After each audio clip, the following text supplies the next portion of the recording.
Hey, Tom Rabbit! I hope you got this for your recording. Hey, YouTube out there. Tom Rabbit likes to record these. Hey, Tom Rabbit! Do you hold to presuppositional political ethics, or absolutely not? Enemy spotted. Not? Why? The very simple reason. Could I ask what that means? It's a very simple reason. Metaphysically necessary facts can be proved. How do you do that? Well, it's very. How do I know that? Well, God exists. That's my answer. I didn't say that. God's a metaphysically necessary I didn't say proof. how do you know it. I said how do you do that? How do I do what? You said proving metaphysical facts. Proving metaphysical facts. Why would I need to incite anything? Because otherwise you have no basis for doing that. Well, here's the thing. The idea is just that. So, God, right? God is a brute necessity. What that means is that in all possible worlds, God exists. But since he's a say, there isn't any sufficient condition that's like causing God to exist. There's nothing explaining him. And what that means... How do you know that? It's just by definition. By definition. Because the definition of God is that he's a say. He's a say. Okay, so what? You could define it that way. Does that mean that's what's fundamental? No, but the point is, if to say that something is fundamental, right, by definition is to invoke a brute fact, right? Okay. How does that mean that what is fundamental is therefore God? Kayak. Why? Well, are you asking me how I make an argument for God? Yeah, I understand you're defining that God that way. Anybody could define what's fundamental. How did you determine what is fundamental? Are you just asking me, like, how do I prove that God exists? Or are you asking... Are you asserting that God is that which is fundamental? Sure. Okay, and how did you arrive at that? There's plenty of arguments you could use to arrive all at I need is one. I could use, for example, the Kalam cosmological argument, the contingency The argument. Kalam cosmological argument is probabilistic in nature. Why? What's wrong with probabilistic arguments? Because it's the conclusion is not logically necessitated. Wait, but God's not logically necessary. William Lane, are you familiar with William Lane Craig? Of course I am. How is God logically necessary? Probably one of the. Okay, hold on a second. First of all, well, listen, we're in the midst of. I didn't make any claims. I'm just simply inquiring from you what you were asserting. Now, you said you're familiar with William Lane Craig. Would you say that he's probably the greatest exponent of the Kalam cosmological argument living today? No, I'd say Andrew Locke is. Okay. Now, William Lane Craig basically represents the Kalam, that God is the best explanation. Okay? That's a probabilistic line of reasoning. So the conclusion is not logically necessitated. What do you mean by do you mean that denying it entails a contradiction? No, it's not necessarily true. So no, you're just saying it's like epistemically possible. You're a Christian? Yeah. Okay. I'm surprised what I'm hearing. Okay. So why are you arguing probabilistically for God? I don't know what's the problem with that? Okay, because when you reason probabilistically, okay, then so then it's possible God doesn't exist? Sure, I don't get it's possible. Is that the God you believe in? It's completely possible that God doesn't exist. It's just that I don't think that's likely at all. Then you've now denied the God of the Bible. Well, the God. Well, what? I'm not understanding. I don't follow. Is that how the Apostle Paul argued with the atheistic pagans? He didn't use precept. He didn't. Have you ever read Acts 17? I don't. Have you read Colossians 1? Wait. Colossians 1. What in Colossians 1 is precept? You don't know? I Is he just can't not? see Is it he not anywhere. establishing the primacy and aseity of Jesus Christ? Yeah, but why would that mean that it's not that he's an epistemic necessity and not like? No, it's not. No. Well, first of all, we're talking about ontological. Okay. So But the question's about okay? whether. Are you reasoning for the existence of God probabilistically?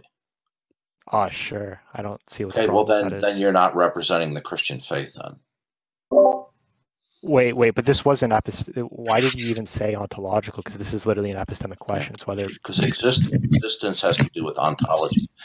no, but the question was Why do you wait, keep on over talking me? it's epistemic versus Why do you keep on over talking me? because you keep over on top because you do. Epistemology, I haven't been over talking you. Yeah, well, dog, has he been over talking me? Okay, have I been over talking you? No, I haven't.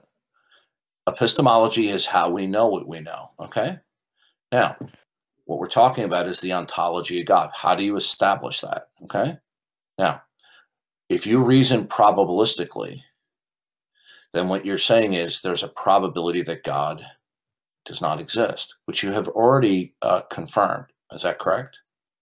Sure, but there can be. Okay, so the God, Well, the can I God that you finish my believe sentence? in, sure. So the thing is that I can be very certain that God's metaphysically necessary, where it could still be like a posteriori knowledge. For example, water is H2O. That's reason to a posteriori. But most people, and basically everyone, would Are just you say that's a making it metaphysical universal? necessity. Is that a universal? But why would that be a universal? What does this have to do with When you universals say and water particulars? is H2O, are you referring to something that's singular or plural? I don't know what you're going with this. You don't know what singular versus plural means? Water is I'm just talking Are about you talking synthetic about identity. specific? Are you talking about okay? Are you talking about something that is single or plural in the world? Water, I suppose there's a bunch of water. A So bunch of it'd be water. plural. Are That would be you plural in a talking sense. about water molecules? Well, the idea would be that water, so that like Okay. water is H2O is a synthetically identical, metaphysically Okay. necessary, like epistemic possibility. What's necessary? Why is It'd be a anything metaphysical necessary? it's a Why would metaphysical anything? necessary because there's no possible world in which Why water is not H2O. why why is anything necessary? Why? Wait, I'm confused. What Metaphysically would make necessary facts don't anything require an necessary? metaphysically What would necessary make Yeah, facts you're could talking, be. listen, you're talking past me. You're talking fast, which is a tactic that people employ. Okay, and what they do is they go into their various little scripts. Okay. Now, I asked you a question. Now, do you need me to repeat the question? Sure, you can repeat the question. Okay. I'm just confused. Okay, you keep on using the word necessary, necessary. What makes anything necessary? What makes sure? I'll just say God. And how did you arrive at God? Does God necessarily exist? Metaphysically, he's necessary. Epistemically, No, I he's didn't. possible. Okay. Okay. I'm asking you ontologically. Okay. Yeah, I said he's metaphysically How did necessary. you? Okay. And how did you determine that God ontologically necessary exists? I said you could use the like the Kalam argument, but I we also have already gone over that. Hey, can I finish my sentence? Yeah.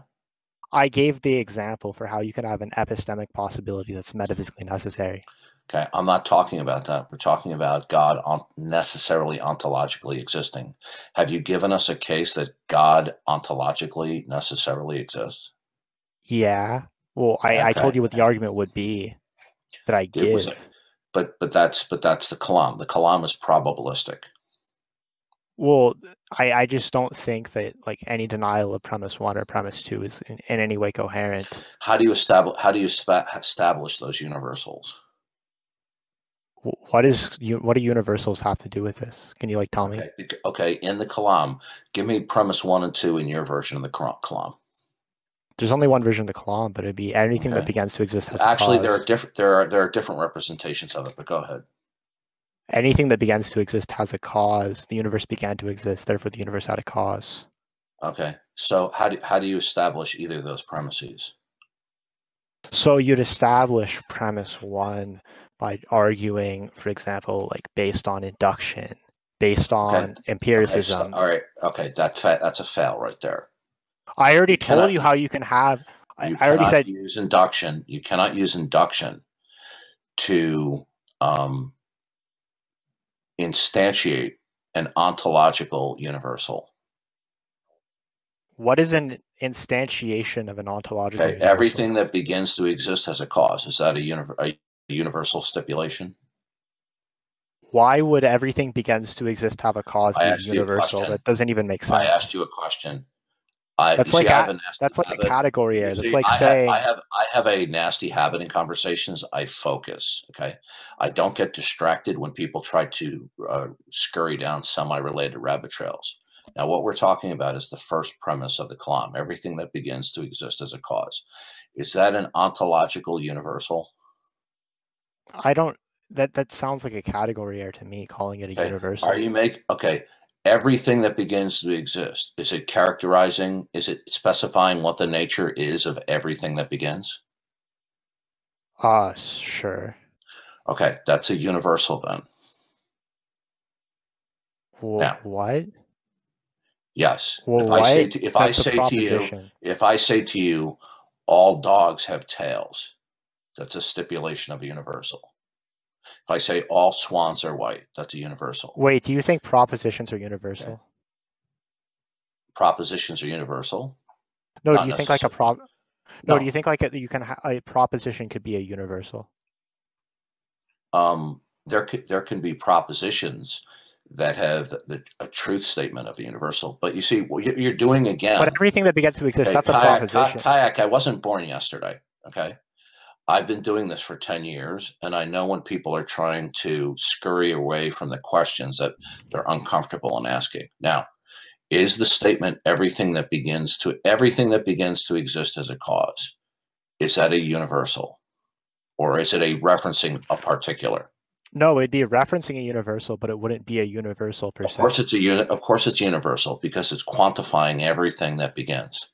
No, that would be the reference. Is all swan? If all swan, yeah, dude, you are a very deceitful and evasive person.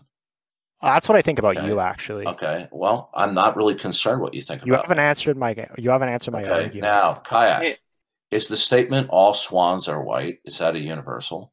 It's referencing a universal. The proposition itself is not a universal. Okay. Again, you're being deceitful. Okay. The proposition contains a universal. Okay. Now, is the statement everything that begins to exist? Is it declaring a universal? Sorry, I was talking to my dad. Can you say that again? Yeah. How old are you? I'm 18. Okay. Why am I not surprised? Are you going to insult me? That's not an insult. It's an observation on my part. Okay, but you said it in a kind of demeaning way, and I think you know that. You're clearly an older person. it's been my experience that when I deal with a lot of younger males, they tend to be more impulsive and invasive. But so then you should have more patience. If the shoe doesn't fit, then you don't have to wear it. Okay. Okay. So the statement, and I'm really getting the idea here that you're deliberately trying to be evasive to my circumspect questions. If you say everything that begins to exist, that is a declaration of a universal. Now, if you say not, then either you're grotesquely uninformed or you're being deceitful. Okay, you're talking about referent. You're not saying the proposition is universal. Now I understand what you're saying. Yeah, so it's referencing like it's referencing universal. Listen, I make myself very clear. Okay, see what you're doing is you're doing a form of argument, being argumentative. Okay, you're not dialoguing, you're not debating, you're talking past me. You're trying to scurry down semi-related rabbit trails, which is a tactic that I see that some people employ. Okay, not impressed. Drop the meta. Now, what I'd like to know from you, okay, how do you establish that all things begin to exist as a cause? How did you determine that? I already said it'd be through inductive reasoning. There isn't everything that I saw that began to exist had a cause. Okay, okay. Are all swans white? Are all swans white? Yeah, if all the swans I see, if I go on a world tour, if every swan that I see is white, is it logically necessitated that all swans are white? No, that would be a conflation of abduction with induction. Good, then you've committed the same fallacy. No, I'm not. I'm just saying. Okay. Okay. Have you personally observed? Have you personally observed all things that begin? You cut out. Have you observed all things that begin? I already said that I accept that it's an inductive argument. So you have observed only a small subset of the total number of things that begin? Sure, but the thing is that I said that it's an inductive argument. Okay, all right. Is an inductive argument, is the conclusion logically necessitated? The conclusion, so logically necessitated, you mean logically necessary to mean if you deny it, you're entailing a contradiction, right? No. Is the conclusion logically necessitated? Okay, if you have a subset of a small number of things, every one of the small number of things that you observed to begin had a cause. Does it necessarily follow, therefore, that all things that begin have a cause? I'm not saying that I have certainty for premise one. I didn't ask you if you had certainty. I just said, is it logically necessitated? Well, no, I said that it's not. I'm not certain of premise. Okay, then you haven't established the premise then. No, you can have knowledge that doesn't entail certainty. Okay, we're not discussing knowledge. Okay, how are you defining knowledge? Do you define it as justified true belief? Justified true belief with the correct acceptance for Gettier cases. That's like the modern analytic. Well, I reject Gettier cases as being guilty of hasty generalizations. Now, here's the problem. Here's the problem. Well, maybe you should look up some of the rebuttals to the Gettier cases. Okay.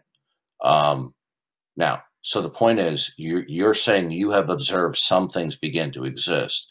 Therefore, that logically necessitates that everything that has begun has a cause. Is that what you're arguing?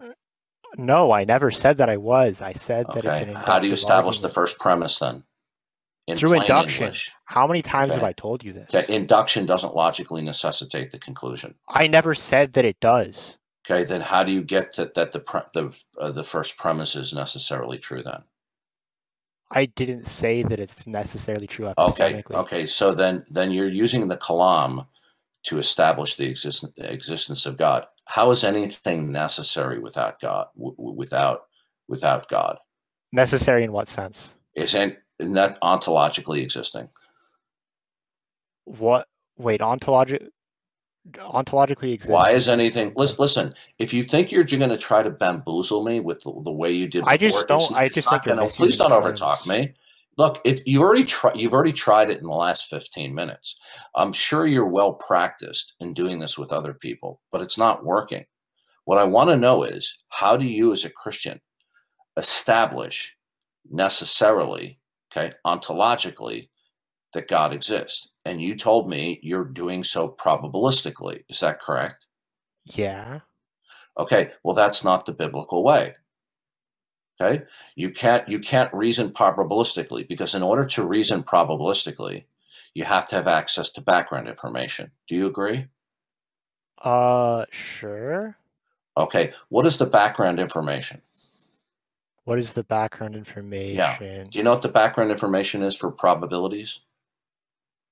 I don't know what you're trying to get at here. Okay, what are the two main ingredients for probabilistic reasoning? What is the background information? Do you know?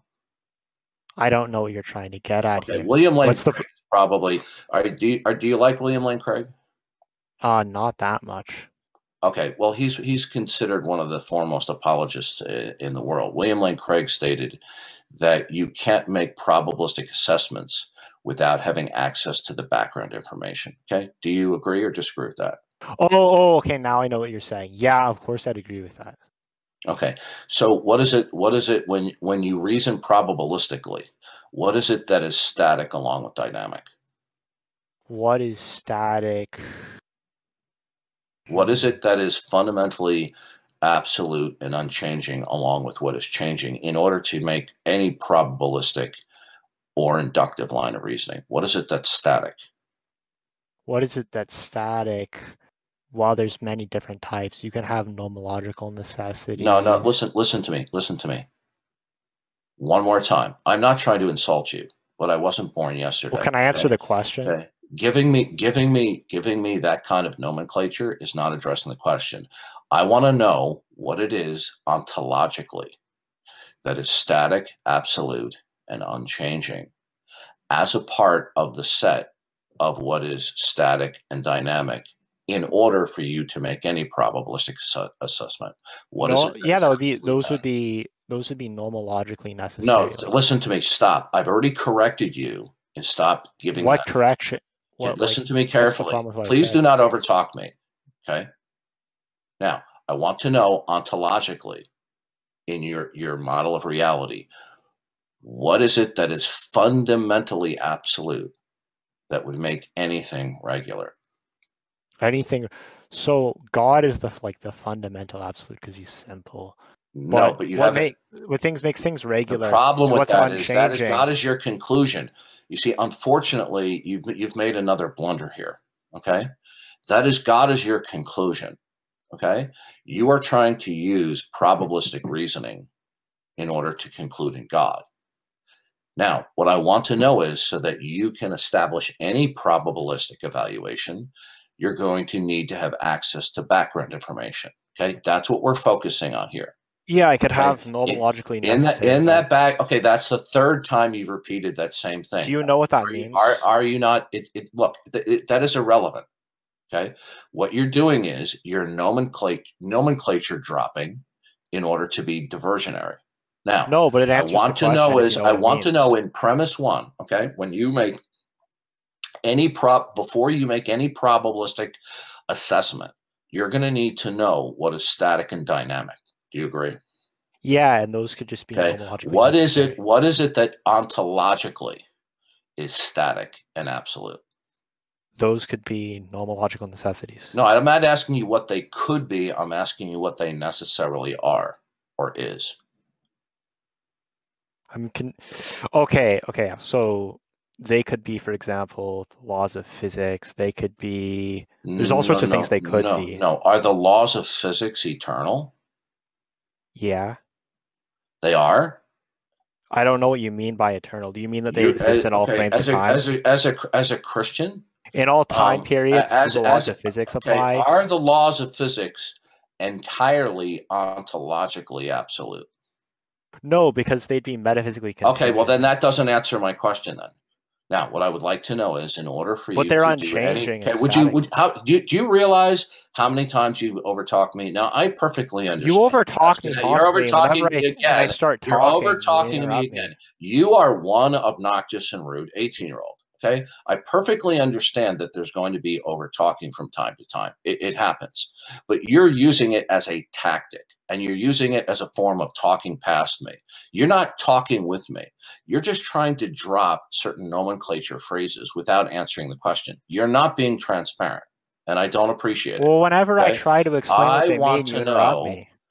No, that's simply fallacious. Okay. Well, then can I finish what I said without you're lying? Me? I'll repeat the question, and then I will shut up. I will repeat the question, and then I will shut up, and try not to dodge the question for the umpteenth time.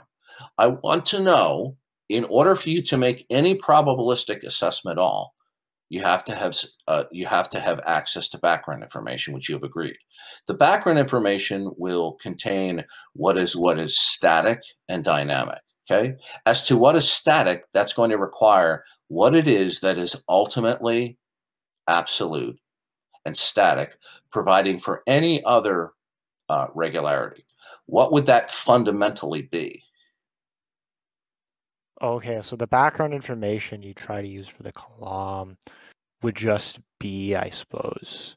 So it could be like your set of evidence that you're. No, you're not addressing the question. That was not addressing the question in the least. Well, whenever I give you an answer, you just tell me it's not addressing the question before I am able to actually finish the statement I make. Listen carefully to the question, and then I'll shut up. You did not. Well, you didn't shut up. In fact, you locked it up. In your last response, I didn't get to finish it, and then you interrupted me. Wow, you know what, dude? You know what? You're 18 years old, and you're already behaving this badly. That doesn't. You're 60 years old. You're behaving like an asshole. I'm not behaving like an asshole. We're not going to use that language. I'm simply correcting you for your bad behavior. That's the third time, I think. Now, what I'd like to know from you is, right?